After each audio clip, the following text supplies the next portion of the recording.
Hi friends, again welcome back to our new video. In this video we are going to discuss about rest of the topic of fluid mechanics, that is manometry, hydrostatic force, buoyancy and flotation, fluid kinematics, fluid dynamics and flow measurements, viscous flow of incompressible fluid. All equations and facts are discussing. Please listen. First of all, we are going to discuss about manometry. In manometry, the very important law is Pascal's law. Pascal's law, the intensity of fluid at any point of stationary fluid is same in all directions. That is, Px is equal to Py equal to Pz. In x direction, y direction, z direction, the intensity of fluid in a stationary fluid is same in that all direction. In x direction, y direction, z direction. Next is, you have to remember some points that is very important. It may help you for some competitive exam. That is, pressure varies only with depth in stationary fluids. Whereas, if fluids is in motion, pressure may vary in horizontal direction also. Okay. Then, fluid pressure is measured in force by area and is expressed in Pascal, Newton per meter square or bar. Note that 1 bar equal to 10 raised to 5 Newton per meter square. This equation or this unit conversion is very important in while doing problems. 1 MPa megapascal equal to 10 bar. Barometer shows atmospheric pressure. Next is 1 kilogram force, 1 kgf equal to 9.81 Newton. Pressure is a scalar quantity. Next is absolute pressure. The pressure measured with reference to absolute zero. Absolute pressure cannot be negative. Absolute pressure is the sum of gauge pressure plus local atmospheric pressure. You see this figure, we can see that absolute pressure is the sum of gauge pressure plus local atmospheric pressure. That is vacuum gauge or absolute vacuum. Pressure gauge is equal to, otherwise gauge pressure equal to rho gh. Rho is density of fluid, G is acceleration due to gravity, H is height. You have to remember some points here. That is nothing but gauge pressure can be positive, negative or zero. Absolute pressure varies with altitude, temperature and local conditions. At mean sea level, atmospheric pressure is 1.01 into 10 raised to 5 Pascal or 1 bar or 10.3 MTS. Height of water or 76 centimeter height of mercury. Next law is hydrostatic law. For downward H, dP by dH is equal to omega. You see this figure. For upward H, dP by dH is equal to minus omega. Conversion of one fluid column to another fluid column. For this, we use an equation ρ1 H1 equal to ρ2 H2. That is S1 H1 equal to S2 H. Rho equal to density of fluid, S is equal to relative density. Miscellaneous points to remember. That is, piezometer is suitable for small and positive pressure measurement. The manometric liquid should have high density and vapor pressure. Simple manometer, that is U2 manometer, can measure both positive and negative pressure. Mercury manometer used to measure local atmospheric pressure on absolute scale. Now, density of mercury is equal to 13.6 into 10 raised to 3 kg per meter cube. Density of air is 1.24 kg per meter cube. Next topic is hydrostatic force. In this topic, we are going to learn equations, basic facts. First of all, hydrostatic force on submerged. You see this table, we can see that three cases are there: horizontal position, vertical position, inclined position. For three of the positions, we can see that force is same, omega x bar. But center of pressure H can be varied. For horizontal position, H is equal to x bar. For vertical position, H is equal to x bar plus Ig by A x bar. For inclined position, H is equal to x bar plus Ig by A x bar sine square theta. You see this figure. While seeing this figure, you can identify Ig equal to BDQ by 12 for rectangular plate. Ig for circular plate is pi by 64 diameter raised to 4. We know that A is equal to area of surface touching fluid. Ig equal to area moment of inertia about centroidal axis and parallel to free axis. X bar equal to vertical distance of center of gravity of body from free surface. Omega is equal to specific weight. Theta equal to angle at which surface is inclined with horizontal. Next topic is pressure force on curved surface. That is horizontal force, vertical force, resultant force. Horizontal force Fh. What is horizontal force Fh?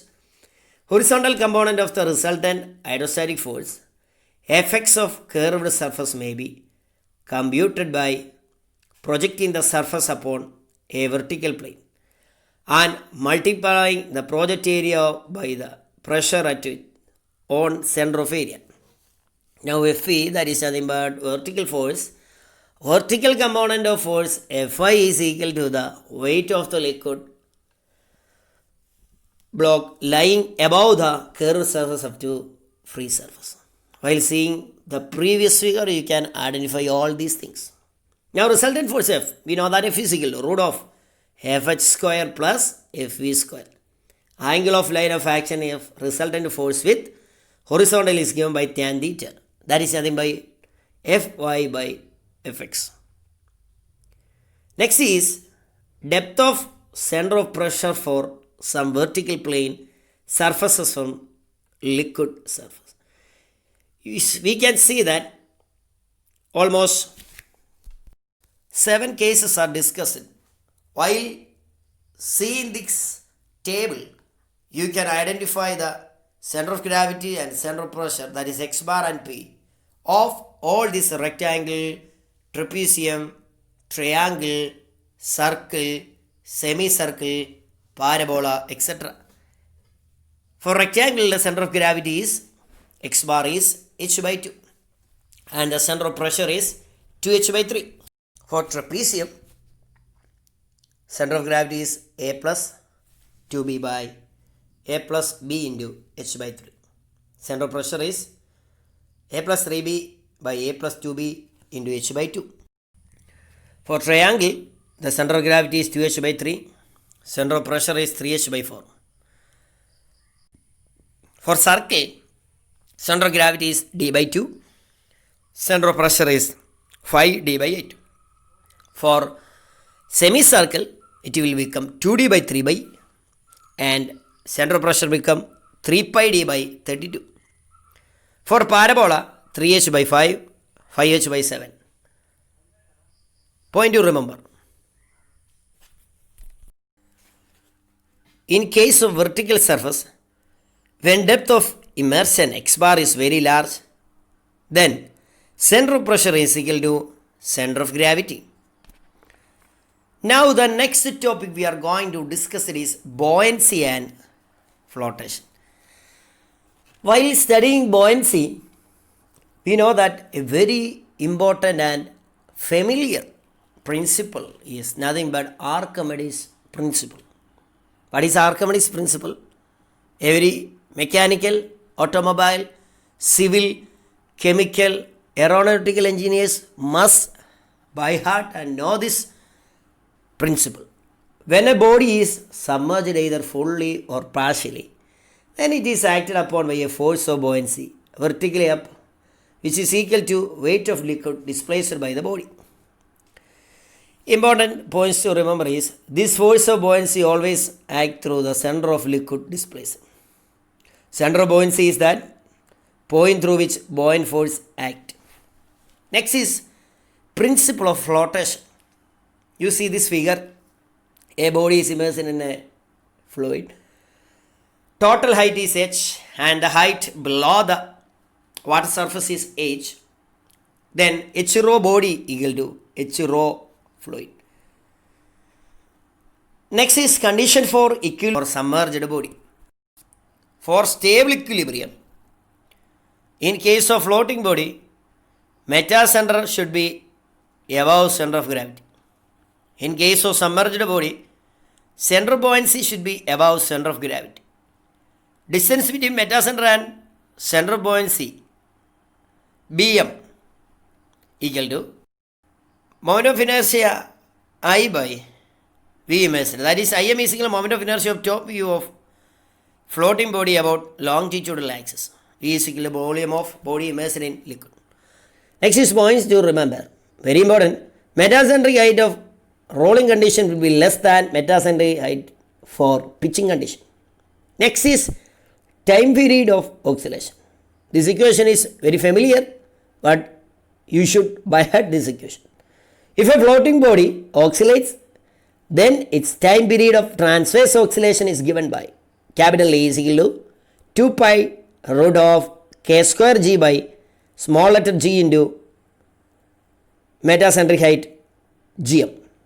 Kg is the least radius of gyration, gm is metacentric height. For cone, the center of gravity lies at 3 by h from the pointed end. You see this figure, you can identify that.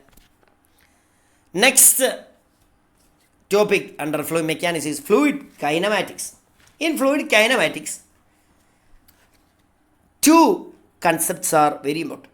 That is Lagrangian concept and Eulerian concept. In Lagrangian concept, the study is considered for a single fluid particle. Single fluid particle is taken under consideration or taken for study. Eulerian concept is for particular section or point. Next is steady and unsteady flow. That is, different types of flow are discussing. If the fluid are flow characteristics, that is, flow characteristics are density, velocity, pressure, etc. If fluid and flow characteristics at a point do not change with time, the flow is said to be steady flow. If the fluid and flow variables at a point may change with time, the flow will be unsteady. dV by dt equal to 0, ds by dt is equal to 0, v is velocity, rho is density. It is applicable for all properties. Next is uniform and non-uniform flow. What is uniform flow and non-uniform flow? If the velocity vector at all points in the flow is same at any instant of time, the flow is uniform. If the velocity vector varies from point to point at any instant of time, the flow will be non-uniform. That is, dV by ds equal to 0. It is applicable only for velocity. Next important term is laminar and turbulent flow. In laminar flow, we know that the particles move in layers sliding smoothly over the adjacent layers, while in turbulent flow, particles have the random and erratic movement intermixing in the adjacent layers. Next is streak line. When a dye is injected in a liquid or smoke in a gas, so as to trace the subsequent motion of fluid particles passing a fixed point, the path followed by the dye or smoke is called streak line. At the same time, another line is path line. A path line is a curve traced by a single fluid particle during its motion. Last line is streamline. A streamline is an imaginary line drawn in a flow field such that tangent drawn at any point on this line represents the direction of velocity vector at that point. Remember that there is no velocity component normal to the streamlines. Now we are going to learn an equation for streamline. You see this diagram, dx in x direction u, y direction v dy, and we know that dz, that is w, ubw in 3 directions, tangent to the streamline given by the velocity dux by du equal to dy by dv equal to dz by w, where uv and w are component of velocity in velocity components in x, y and z direction. Next is continuity equation. Continuity equation is very important equation. You must learn that equation. Continuity equation or another is conservation of mass. That is rho 1 A1 V1 equal to rho 2 A2 V2. We know that rho is density, A is area, V is velocity. For incompressible fluid, density will be constant. Thus, continuity equation will be A1 V1 equal to A2 V2. Generally, continuity equation is written as dou rho by dou t plus dou rho u by dou x plus dou rho v by dou y plus dou rho w by dou z equal to 0. Now, there are some special cases while studying this continuity equation. If the flow is steady, then we know that dou rho by dou t equal to 0. Then the continuity equation will be dou rho u by dou x plus dou rho v by dou y plus dou rho w by dou z equal to 0. If the flow is steady and incompressible, density will be constant. Thus, dou u by dou x plus dou v by dou y plus dou w by dou z equal to 0. Now, total acceleration of the fluid. Total acceleration of the fluid in the x direction, x is u dou u by dou x plus v dou u by dou y plus w dou u by dou z. That is convective acceleration. That convective acceleration plus local acceleration gives the total acceleration, x. We know that local or temporary acceleration is dou u by dou t. Now, in y direction, ay equal to, similarly, u dou v by dou x plus v dou v by dou y plus w dou v by dou z plus dou v by dou t. That is total acceleration is the sum of convective acceleration with respect to space plus local acceleration with respect to time. Friends, see this table. This table is very important. We know that some of the flow are mentioned there, steady and non-uniform. In steady and non-uniform, convective acceleration is 0, temporal acceleration is 0. In steady and non-uniform, convective is only exists. But in unsteady and uniform flow, temporal acceleration is only exists. For unsteady and non-uniform, both convective and temporal acceleration are exist. Now, we are going to learn about, see the equations of facts of rotational component, vorticity and circulation. Rotational component is notated by omega. Omega is equal to half ijk. There is a matrix. You see that? Omega x is equal to half into dou w by dou y minus dou v by dou z. For irrotational flow, omega x equal to omega y equal to omega z equal to 0. Then what is vorticity? Epsilon. That is nothing but twice the rotational component, 2 omega.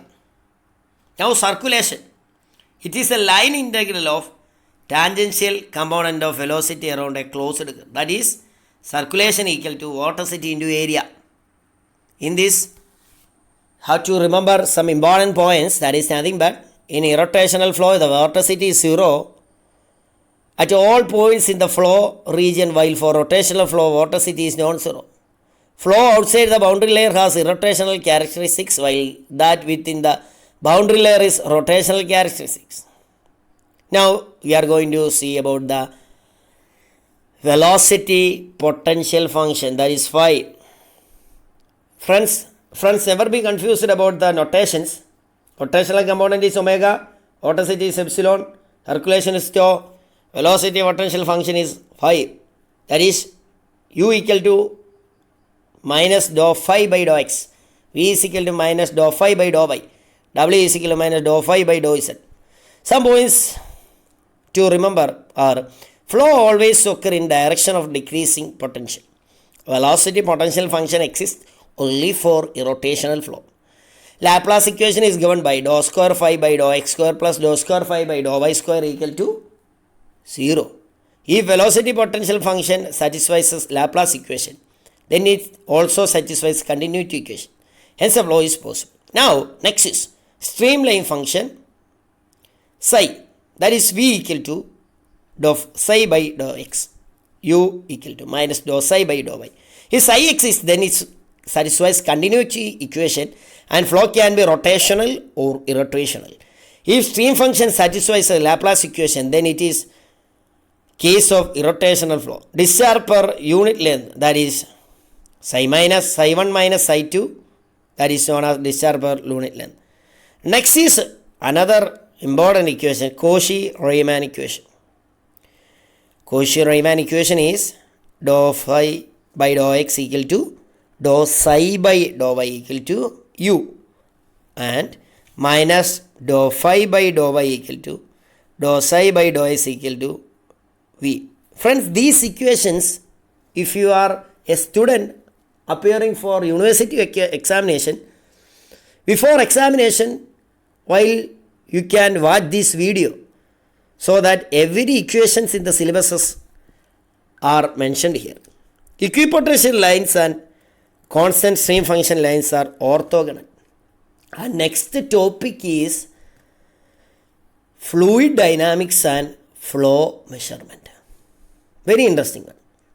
Different kinds of flows, different kind of force acting on a fluid particle, that are pressure force, gravity force, viscous force. If all three forces are taken into account, then equation obtained is known as Navier-Stokes equation. In Navier-Stokes equation, pressure force, gravity force, viscous force are taken. Another one is Euler's equation. Very important. It represents momentum equation in a 2D inviscid steady flow. That is dou p by rho plus g into dz plus v dv equal to 0. No viscous effects are considered. Next is Bernoulli's equation. Bernoulli's equation is the one of the most important equation in fluid mechanics.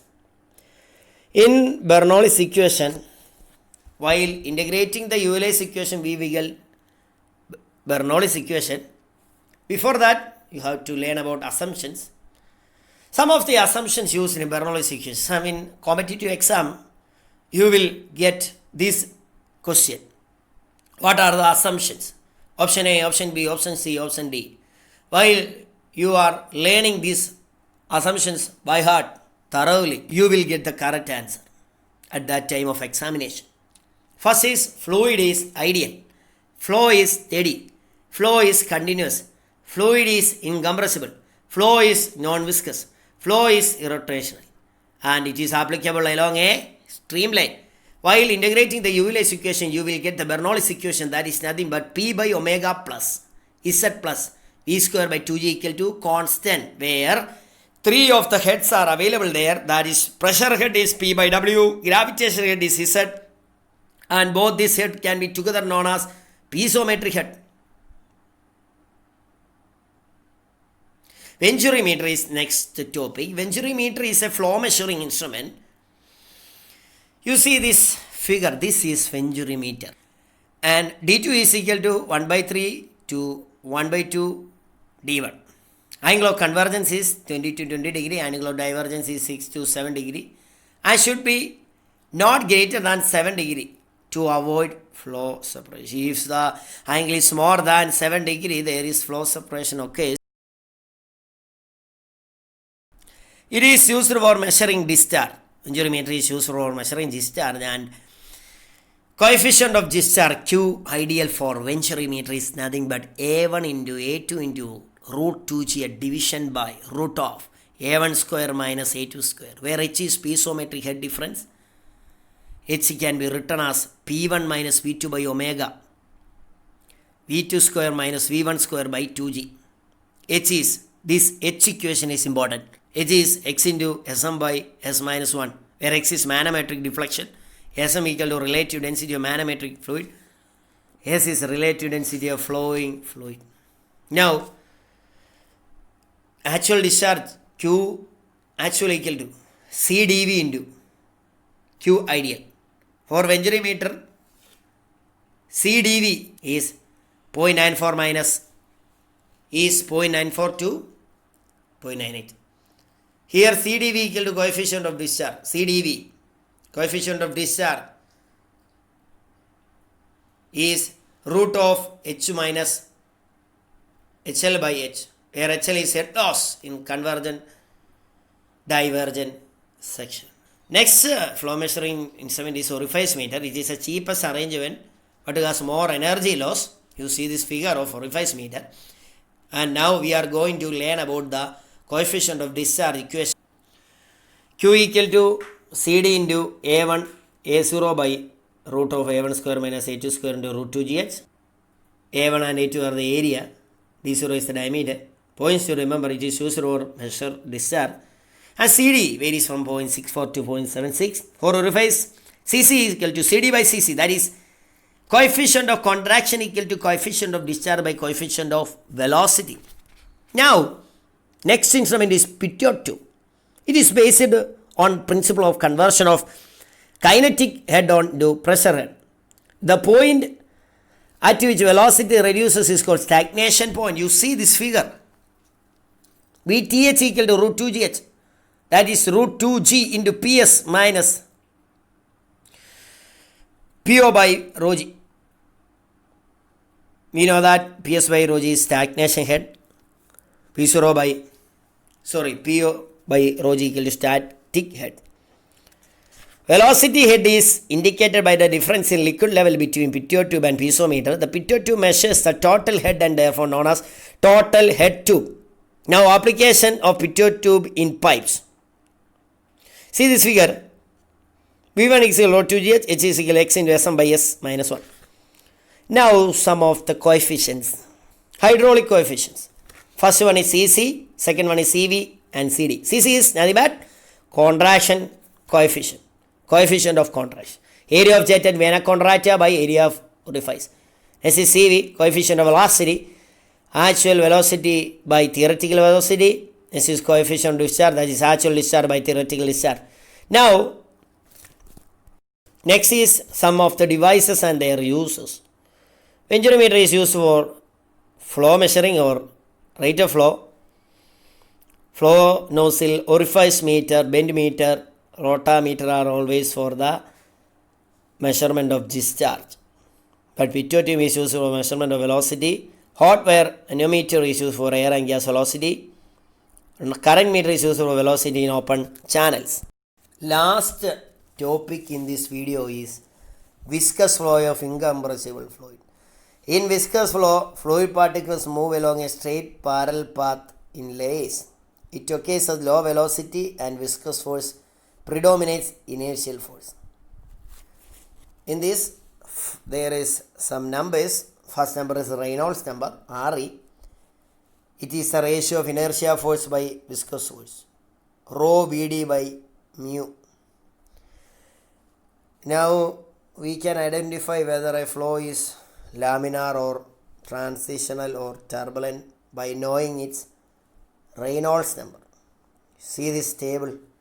If the flow condition is a laminar flow, then the Reynolds number is less than or equal to 2000 for the pipe flow. If the flow is open channel flow, then the Reynolds number is less than or equal to 500. If the flow is transitional, Reynolds number is between 2000 and 4000. For open channel flow, if transitional flow, it is between 500 and 1000. If the Reynolds number is more than 4000, thermal flow occurs in pipe flow. For open channel, if the Reynolds number is greater than 1000, then it is turbulent flow.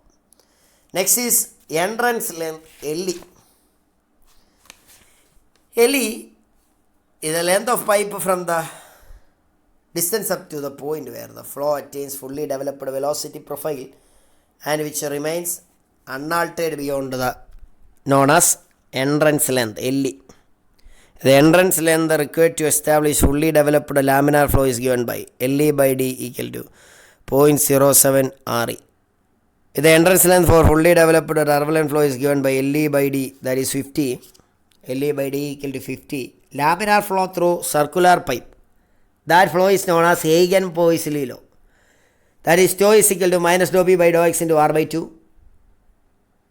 There is a negative sign is there. Tau is equal to negative dou P by dou X into R by 2. That negative sign on dou P by dou X indicates that decreases in pressure in the direction of flow. The pressure must be decreases because pressure flow is the only means available to compensate for resistance to the flow.